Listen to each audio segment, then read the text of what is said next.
A Taste Of welcomes those who impact the world of music, fashion, and culture to a platform that honors their creativity and highlights their voice.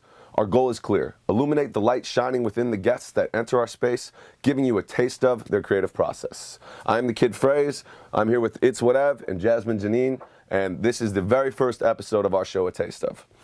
Today, we have a very special guest. You've heard his hit single, Juke. You've heard him on Chicago radio stations, and I've personally been blessed to tour with this man and see how he lights up the stage.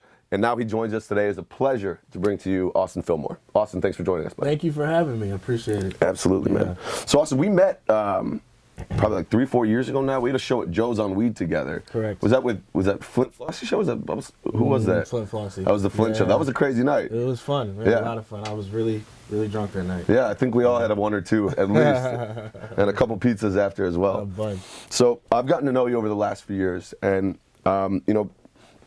you have such a passion with your music. And one thing I've always prided myself on is the ability to wake up a stage.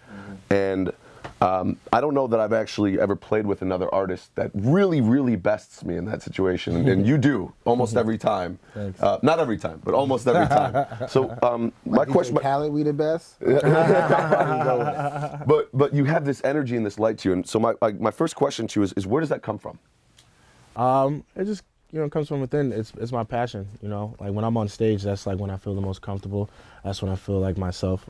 Growing up in church, and my dad being a pastor, and watching him be so animated. This is where it comes from. It's from the heart. Love that. Yeah. When did you know that music was your thing? When I didn't want to go to college. No, I grew up playing 3 instruments. In our home, you had to play a sport and an instrument. So I did 3 sports, 3 instruments, focus on basketball. And then when I realized that I wasn't going to be able to play basketball because I didn't grow enough. Hey, Muggsy Bogues. That's true. That's true. Earl Boykins. That's true. Nate Robinson. I guess it just wasn't in the cards. Yeah. Don't blame it on the hype. Blame it on the hype, all right? True.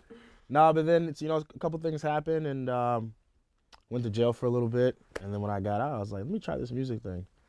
And it just worked. So that did your time in jail kind of help you gotta reflect and determine, okay, music is something I really want to do? Was like, did you kind of think, what am I good at? What was kind of really your thought process there? I realized that I didn't want to be back in the position that I'm in right now, so I got to do something totally different. And what I was doing at that time wasn't, obviously, if I'm in jail, what I was doing before that wasn't good. Right. Did you write any songs? No, what I would do is I would freestyle for the inmates, and they'd be like, yo, you kind of nice, bro. You should try it. And I was like, you know what? I don't want to go back to school. Let's do it. Nice. So who was your beat maker while you was locked up? It was the pencil. Okay, gotcha. Nice. That's like classic elementary. Yeah, bars on bars. Bars on bars. That's solid. True. Like, was like the old school like grinding? Was it just grinding over and over? Over and over, over and over. That's the only beat you really could make with that. Right. So would you say your time completely changed your outlook on life and just in general? Yeah, man. Especially talking to those people. Like in jail, you meet the most creative, resourceful people ever, but their sense of time is just gone. Especially for the people that that are in there for a while. What threw me for a loop? I'm talking to this dude. He's like, "Yo, what you in for, little homie? I'm here for this." Woo, woo, woo. He's like, "Oh yeah, I'm here for this, bro. I'll probably do a 6-piece and be out." You know what? When he said 6-piece, what came to my mind was chicken nuggets. Right. This fool was talking about years. Yeah. I said, hold on, what? Yeah, bro, that ain't nothing. Woo, woo, woo, good time. Woo. I'll be out in 3. I'm not trying to be like. How long were you in for? 7 months. 7 months, and I was able to avoid actually going to prison. So today I would say, avoiding that previous lifestyle is a big motivation for you. Yeah. What else would you say really motivates you and puts that light in your heart? My kids. Yeah, I got 3 beautiful kids, 2 boys and a daughter, and they keep me going. They keep me responsible. Well, without them, I'd probably be blowing a lot of money. I mean, I still do, but I've been with you. You've seen me. Yeah. And trick is if you got it. Exactly. Right? Exactly. You know where it's going back to. Huh? You know where the money's going back to. Where it has to go back to. Yeah, exactly. 100%. Yeah. So, when you're in the studio, we know it. You love to document. Your stuff's out there. We see it. Do you feel that bringing your audience into your creative process with you has helped you connect to your fans more? Yeah, for sure. Whenever I bring them into the studio, there's so much that's happened prior to that. Right. So it's at that moment I feel comfortable with sharing what's happening in the studio. Got it. But yeah, it definitely, you know, anytime putting yourself out there, it's just, someone's gonna latch onto it, whether it's one person or 10 people. Yeah. What are like the key components that you need to like write like a dope ass song in the studio? I think the number one key component has to be real. You know, you have to be talking about stuff that you actually know, or actually are or have been through. You just gotta have an ear for music. You know, like you just gotta know and feel exactly where you want to go, pretty much. Yeah. So for me, so what is actually your creative process then? So you kind of get that know and feel. How do you kind of get in there? It's actually, it depends on the studio I'm in. Like, so if I go to one of my homie studios, I usually don't have nothing written. So I play a bunch of beats and boom, boom, boom, I vibe out. I start creating.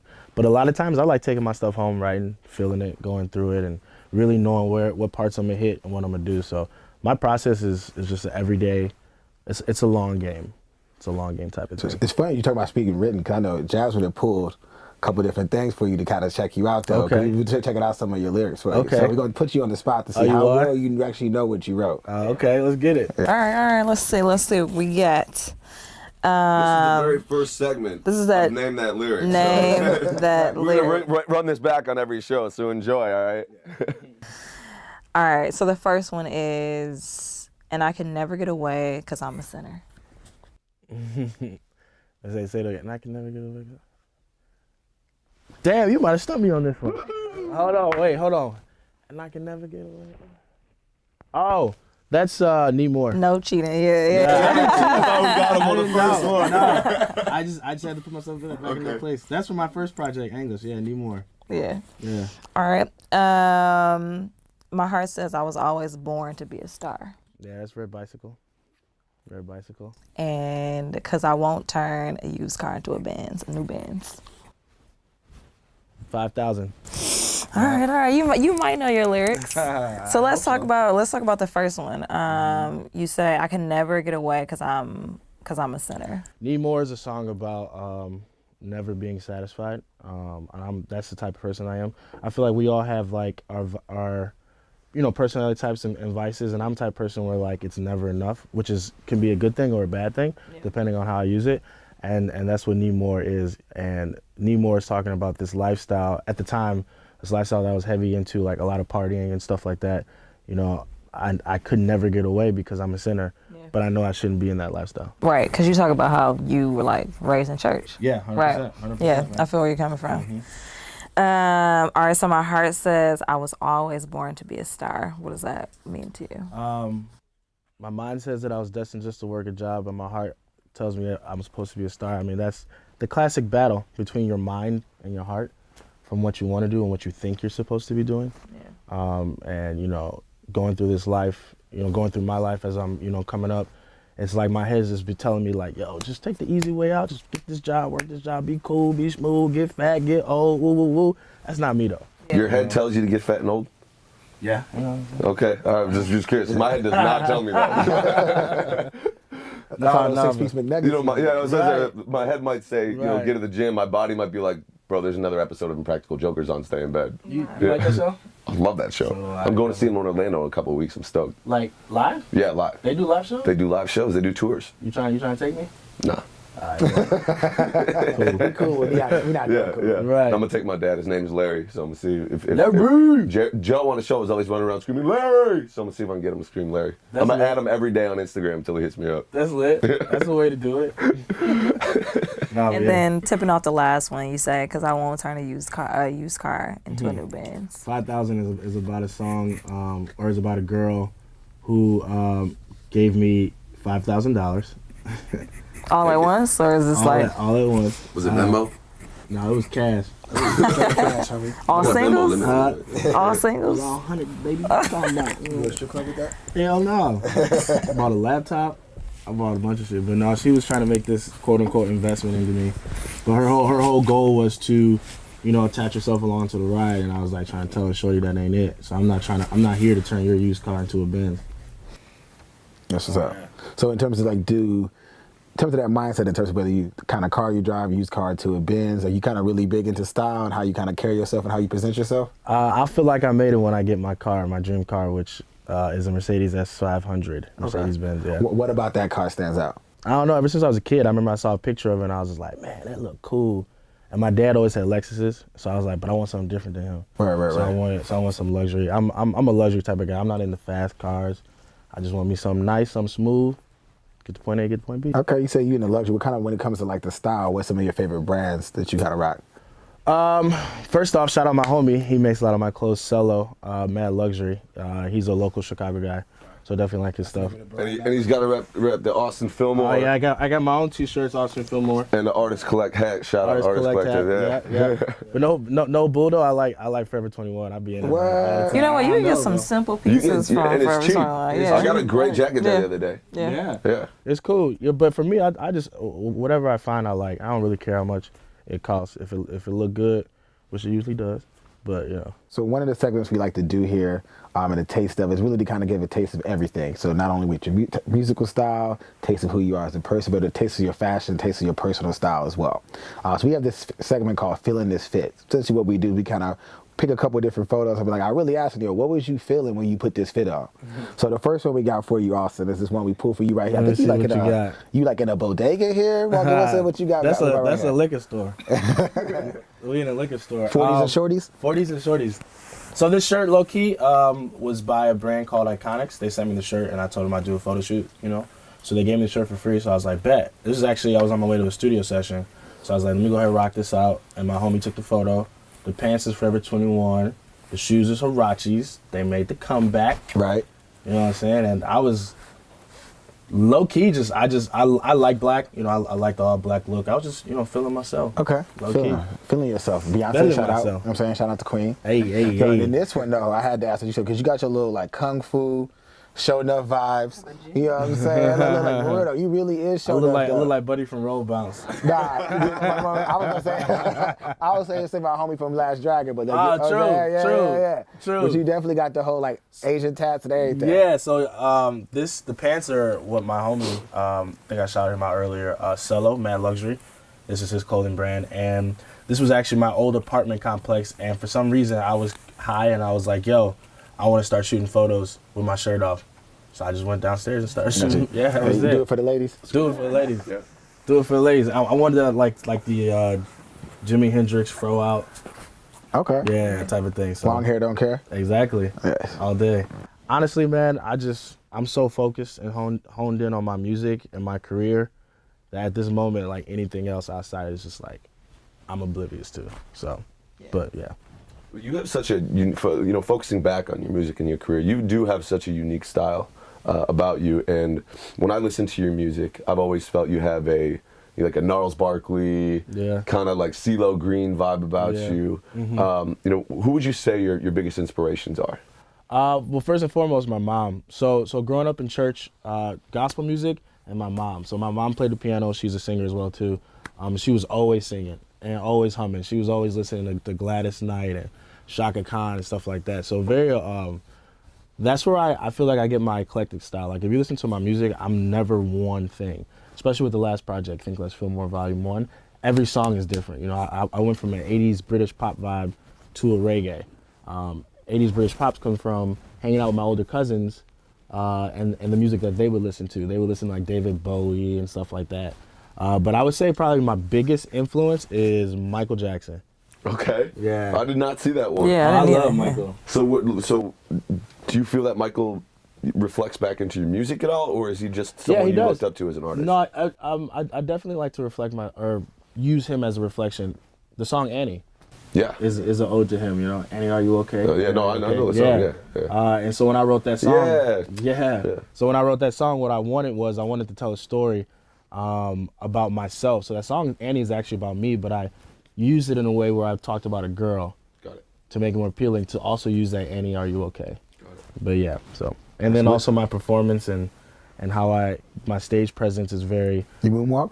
Huh? You moonwalk? Nah, I can't. I be jumping. That's up. me. Yeah, I'll leave that to you.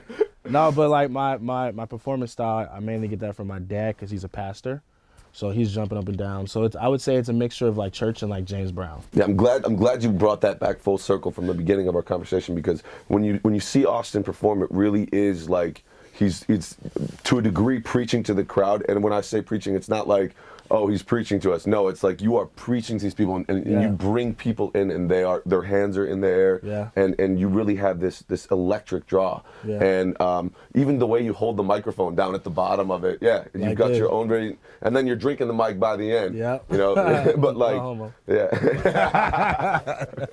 Do you have like a favorite performance of all time? Like what city? What city? Ain't nothing like Chicago. Ain't nothing like Chicago. But I think my favorite performance so far, like specifically my performance, would be my second time at the House of Blues. Yeah. First time having my live band. I was feeling myself. I don't think I ever felt more like a rock star or more of a. Did you think less of feeling more? I was thinking less. That's okay. You did your research. Segue. You did research. Yeah, so I was definitely thinking less, feeling more. That's my mantra. Do you know the mantra? I've got to kind of have a conversation with you. I've got to know it, but like kind of tell me more about what that actually means. So think less, feel more. What it means is I'm not asking you or wanting you to turn off your thought process. What I want you to do is to accept your emotions in order to create positive results. So where that came from, I was an angry kid. I had a temper, and like the slightest things would like set me off. You know what I'm saying? I would just, But the whole point of why that was happening is because I was either having or experiencing an emotion that I was uncomfortable with. And so my response was anger, which led to negative results. So it wasn't until I decided to be like, yo, okay, I'm embarrassed right now, or I'm sad right now, and being okay with that and feeling that, then I was able to make better decisions. You know, as a child too, I also struggled with a lot of anger issues as well. So for me, sitting here as someone who's as your friend, it's really great to see the way that you have transformed yourself, and you've used your artistry as an outlet for positivity, and it's really just great to watch, bud. So so like I said, as your friend sitting here, I'm proud to see it. My man. I'm almost cried. Don't do it. Don't do it. Don't do this to me. You said you would. Not today. There's a tear there. So we like to have fun here at the end of the show. Yeah. And we have a rapid fire segment. So what I'm gonna do is shout out 6 just rapid fire polls. You know, I'm a man of the polls. Take it to the polls every day on the IG story. All right. So I got 6 rapid fire questions for you. Yeah. You ready? Yeah. Okay. Cole or Kendrick? Cole. Ooh. Pac or Big? Big. Brittany or Christina? Christina. Illuminatis or Giordano's? Neither. Pequods? Home run in.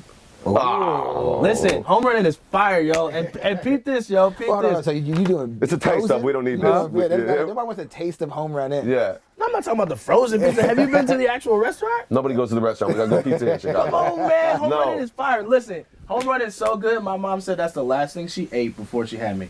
And like three hours later. So now you want to get emotional. So now you can make 3 hours later. He's got that pizza sauce in the blood. Hey, 3 hours later, she's like, you was ready to come out. And I love home run in pizza, yo. Yeah, that's how your dad got her. Like, yo, sure, that would take you to home run in. That's it. Hey, yo, shorty, that's it. We're gonna go somewhere real classy. Talking about Olive Garden.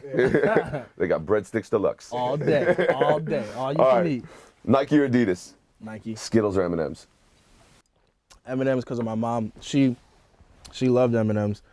She liked the peanut ones. Because like peanut butter, regular, traditional. The ones with the nut in it. Yeah. But I used to call her a little rat because what she would do is she'd scrape the chocolate off with her teeth, spit the chocolate out, and just eat the nut because she just wanted a little taste of chocolate. And we just sit there and just watch her like, why are you doing that? Boy, leave me alone. That's how I eat it. So that was it. So yeah, definitely. There's no wrong way to eat an M&M here. There is never a wrong way to eat anything, I guess. Except for egg. Well, hey guys, this has been a lot of fun. I'm the Kid Phrase. It's your boy, It's Whatever. Jasmine Janine. And this has been a taste of Austin Fillmore. We thank you guys for tuning in, and we hope you will join us next time. Thank you so much, and we'll see you then. I'ma bring you back home like D-Way. That's how I live. Girl, what you say to me? Yeah, you find this thing party, but that ain't nothing to me. Nah. I don't want your number.